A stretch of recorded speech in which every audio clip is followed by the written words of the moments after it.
غزہ پر صہیونی جارحیت رکوانے کے لیے سفارتی کوششیں۔ سعودی ولی عہد شہزادہ محمد بن سلمان کے ایرانی اور ترک صدر سے ٹیلی فونک رابطے۔ سعودی ولی عہد نے کہا کہ کشیدگی میں اضافے کو روکنے کے لیے تمام بین الاقوامی اور علاقائی فریقین کے ساتھ رابطے کر رہے ہیں۔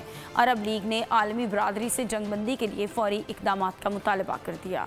سعودی ولی عہد شہزادہ محمد بن سلمان نے ایرانی صدر ابراہیم رئیسی اور ترک صدر طیب اردوان سے ٹیلی فونک رابطہ کیا۔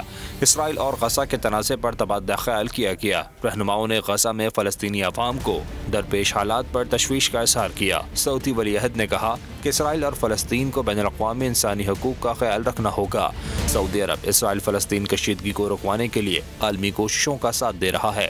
ترک صدر اور سعودی ولی عہد نے کشیدگی روکنے کے لیے مشترکہ کوششوں کے آغاز اور عالمی برادری سے رابطے بڑھانے پر اتفاق کیا۔ عرب لیگ وزراء خارجہ نے غزہ جنگ بند کرانے کے لیے ہے۔ وزراء خارجہ اجلاس کے بعد جاری اعلامیے میں کہا گیا ہے کہ شہریوں کو نشانہ بنانے پر فریقین کی مذمت کرتے ہیں۔ اسرائیل غزہ پٹی کا پانی اور بجلی منقطع کرنے کا فیصلہ منسوخ کرے۔ فلسطینی عوام کی جبری نقل مکانی کی کوششوں کے سنگین نتائج برآمد ہوں گے۔ سبسکرائب کریں اور بیل دبائیں تاکہ کوئی خبر رہ نہ جائے۔